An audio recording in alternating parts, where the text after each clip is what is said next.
எல்லாருக்கும் வணக்கம். நான் தான் உங்க விமல் வர்மன் பேசுறேன். ஓம் நம சிவாய நமக, ஓம் நமோ நாராயணர் நமக, ஜெய் ஸ்ரீராம், ஜெய் சத்ரியா. வன்னியகுல சாத்திரிய சமூகத்துக்கு ஒரு மிகப்பெரிய சந்தோஷமான மகிழ்ச்சிகரமான ஒரு அறிவிப்பை மருத்துவர் ஐயா அவர்கள் பாத்தீங்கன்னா இன்னைக்கு கொடுத்திருக்கிறாங்க.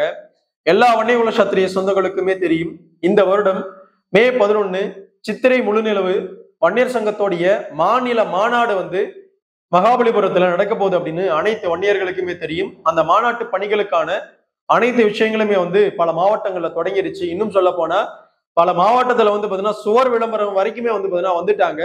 இப்படியாப்பட்ட ஒரு சூழல்ல வன்னியர் சங்கத்தோடைய மாநில மாநாட்டுக்கு பாத்தீங்கன்னா யார் தலைமையேற்று இந்த மாநாட்டை நடத்த போறாங்க அப்படின்ற ஒரு பெரும் கேள்வி இருந்துகிட்டே இருந்துச்சு. ஏன்னா இதற்கு முன்பாக பாத்தீங்கன்னா சித்திரை முழுநிலவு மாநாட்டுக்கு பாத்தீங்கன்னா தலைமையேற்று நடத்தி கொடுத்தது யார் அப்படின்னா மறைந்த வன்னியர் சங்கத்துடைய தலைவரா இருக்கிற நம்மளுடைய மாவீரன் ஜெயகுரு அவர்கள் தான் இந்த வன்னியர் சங்கத்துடைய சித்திரை முழுநிலவு மாநாட்டுக்கு தலைமை ஏற்று நடத்தி கொடுத்தாரு. இந்த வருடம் பாத்தீங்கன்னா அந்த மாநில மாநாட்டுக்கான தலைமையை பாத்தீங்கன்னா மருத்துவர் ஐயா அவர்கள் அறிவிச்சிருக்கிறாங்க. யார் அறிவிச்சிருக்கிறாங்க அப்படின்னு பார்த்தா நம்மளுடைய பாமக தலைவரா இருக்கிற அண்ணன் அன்புமணி ராமதாஸ் அவர்களை தான் ஐயா அவர்கள் இந்த மாநில மாநாட்டுக்கான தலைவரா பாத்தீங்கன்னா அறிவிச்சிருக்கிறாரு. உண்மையாகவே வரவேற்கக்கூடிய ஒரு விஷயம். ஏன்னா அண்ணன் அன்புமணி ராமதாஸ் அவர்கள் தான் மகாபலிபுரம் வரைக்கும் பாத்தீங்கன்னா போய் இந்த மாநாட்டுக்கான அனைத்து விஷயங்களும் மேற்கொண்டாரு. அவருடைய தலைமையிலே பாத்தீங்கன்னா இந்த மாநாடு நடந்துச்சு அப்படின்னா கண்டிப்பாக சீரும் சிறப்புமாக அண்ணன் மாவீரன் ஜெயகுரு அவர்கள் பாத்தீங்கன்னா எப்படி இந்த மாநாட்டு பணிகளை நடத்தி மிகப்பெரிய வெற்றி மாநாடாக மாற்றி இருக்கிறாரோ அதே போலவே அண்ணன் அன்புமணி ராமதாஸ் அவர்களும் பாத்தீங்கன்னா இந்த மாநாட்டை மிகப்பெரிய ஒரு வெற்றி மாநாடாக பாத்தீங்கன்னா மாத்துவார் அப்படின்ற ஒரு பெரும் நம்பிக்கை பாத்தீங்கன்னா எனக்கு எல்லாம் இருக்கு. கண்டிப்பா இது ஒரு மகிழ்ச்சிகரமான ஒரு செய்தி. நம்ம மக்களுக்கு எடுத்துட்டு போய் சேருங்க.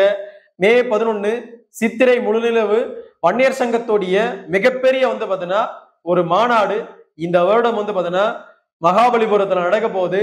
அந்த மண்ணுல நாம் எல்லாம் ஒன்று கூடுவோம். அந்த மாநாட்டை மிகப்பெரியதாக பாத்தீங்கன்னா வெற்றி பெற செய்வோம். மாநாட்டை வெற்றி பெற செய்வது மட்டும் நம்முடைய நோக்கம் கிடையாது. 2026 வன்னியர் சமூகத்துக்காக இன்னைக்கு வரைக்குமே பாத்தீங்கன்னா 10.5% இல்ல வன்னியர் சமூகம் மிகப்பெரிய கோரிக்கையா வச்சிருக்கிற சாதிவாரி மக்கள் தொகை கணக்கெடுப்பு நடத்தாம இருக்கிற திமுகன்ற பாத்தீங்கன்னா வன்னியர்களுக்கு எதிராக இருக்கிற அந்த விஷ கிருமியை நாம தொடச்சி எரியணும். அதற்கான அனைத்து பணிகளுமே ஒவ்வொரு வன்னியர்களுமே செய்யணும் அப்படின்னு அன்போட பாத்தீங்கன்னா இந்த காணொலி மூலமாகவும் ஒரு கோரிக்கையா ஒவ்வொரு வன்னியகுல சத்திரிய சமூகத்தை சார்ந்தவர்களுக்கும் விமலோர்மன் வச்சுக்க விரும்புற மருத்துவர் ஐயா அவர்கள் பாத்தீங்கன்னா இந்த அறிவிப்பு கொடுத்தது மிகப்பெரிய ஒரு மகிழ்ச்சிகரமான ஒரு அறிவிப்பு. ஆனா அன்புமணி ராமதாஸ் அவர்கள் தலைமை ஏற்று இந்த மாநாட்டை மிகப்பெரிய ஒரு வெற்றி மாநாடாக நடத்தி முடிக்கணும் அப்படின்ற ஒரு பெரும் வேண்டுதலையும் பாத்தீங்கன்னா நம்ம முன்னோர்களை நோக்கியும் நம்மளுடைய மாவீரன் ஜெயகுரு அவர்களை நோக்கியும் நம்ம முன்வைப்போம். ஏன்னா அவர்கள்லாம் கடவுள்களா இருக்கிறாங்க. கடவுள்கள் நம்மளுக்கு முன்னோர்களாக இருந்து நம்மளுக்கு இந்த மாநாட்டுக்கான அனைத்து ஆசீர்வாதங்களும் கொடுக்கட்டும் அப்படின்னு நானும் வேண்டேன். நீங்களும் வேண்டிக்குங்க.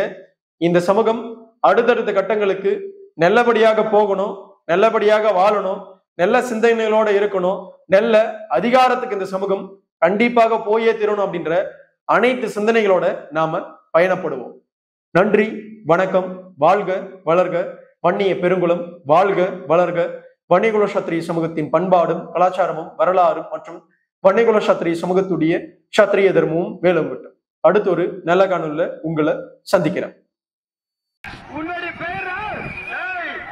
சுத்தமான பள்ளி பையன்